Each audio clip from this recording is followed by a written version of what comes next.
Men Murat Rıdık, Ezer Muhammed, Aşgabat şäheriniň Ilýasy 4 mekdebiniň 10-njy synp okuwçysy. Men spordyň boks görnüşi boýunça Özbegistanda geçirilen Aziýa çempionatyna 3-nji orny eýledim. Meniň geçiren dostluklarymda Xitoy Taipei ýurdu bilen dostluk etdim we Gazagstanyň Turguny bilen dostluk etdim. Men bu ýaşda üstünlikli 3-nji orny eýläp geldim. Fırsatdan peýdalanyp men arkadamyza we arkadagy gahryman Ferdamyza çok sag bolsun aýtýaryn. Men Balkan vilayatynyň Kızlarbat etrafynda 19-njy orta mekdebiň 10-njy synyp okuwçysy Rahmanberdi Rejepow.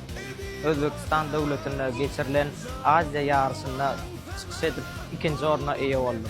Ýarş ören çekilişli geçdi. Üstünlikli çykyş edip gümüş medala eýe boldy.